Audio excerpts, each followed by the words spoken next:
Bismillahirrahmanirrahim. So, where is this Torah Injeel that you speak of? Did it just vanish? This is what many people have been saying. Even Muslims have been asking me, where's this Torah Injeel? I mean, so let's have a look at it.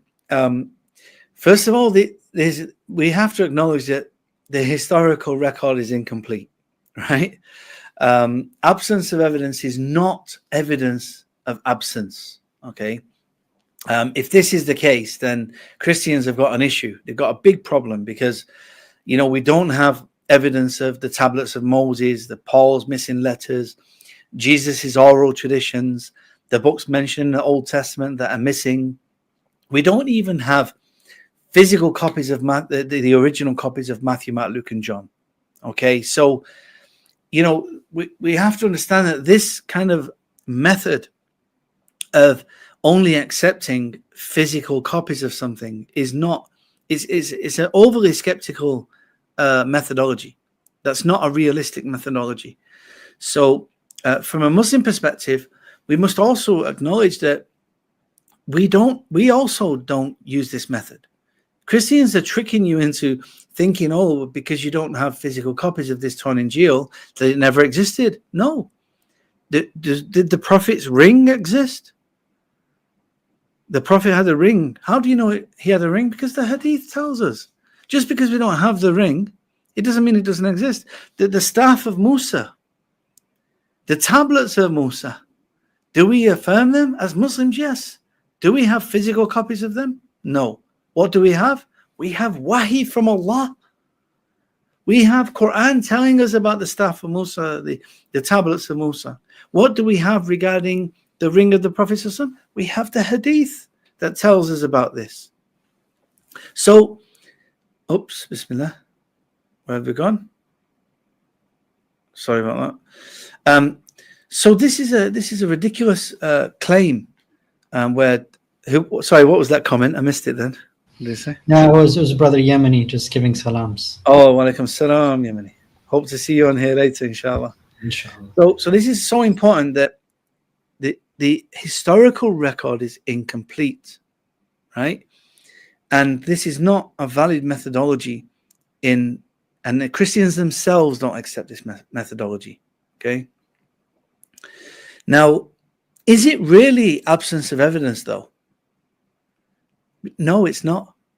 Because, in fact, when we know about the science of hadith and the science of the studies of the narrators, the science of studying the narrators of hadith, ilm al-rijal, subhanallah, you will understand that there is a lot, that the hadith is very high level of evidence. In fact, it's higher level than historical evidence. It's higher level than some carbon dated manuscript, which is carbon dated by some unknown individual in some Western university, and between a time period of 100 years.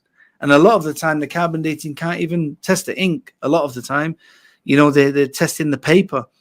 The point is that when you look at the science of hadith, that these were records that were taken from all over the Muslim empire, from Iraq, from Syria, from Jerusalem, from Egypt, from Mecca, from Medina, and they were gathered and collected, and all their chains, hundreds of different chains of narration leading all the way back to the Prophet Muhammad sallallahu alaihi wasallam.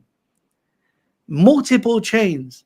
This is undoubtable, subhanallah. That's why when we have Sahih Hadith, it is at the highest form of preservation you can get, really, because it's even higher. I would argue that it's higher than some manuscripts that is carbon dated, because that's accepting the testimony of one carbon dater, someone who's carbon dating a physical copy.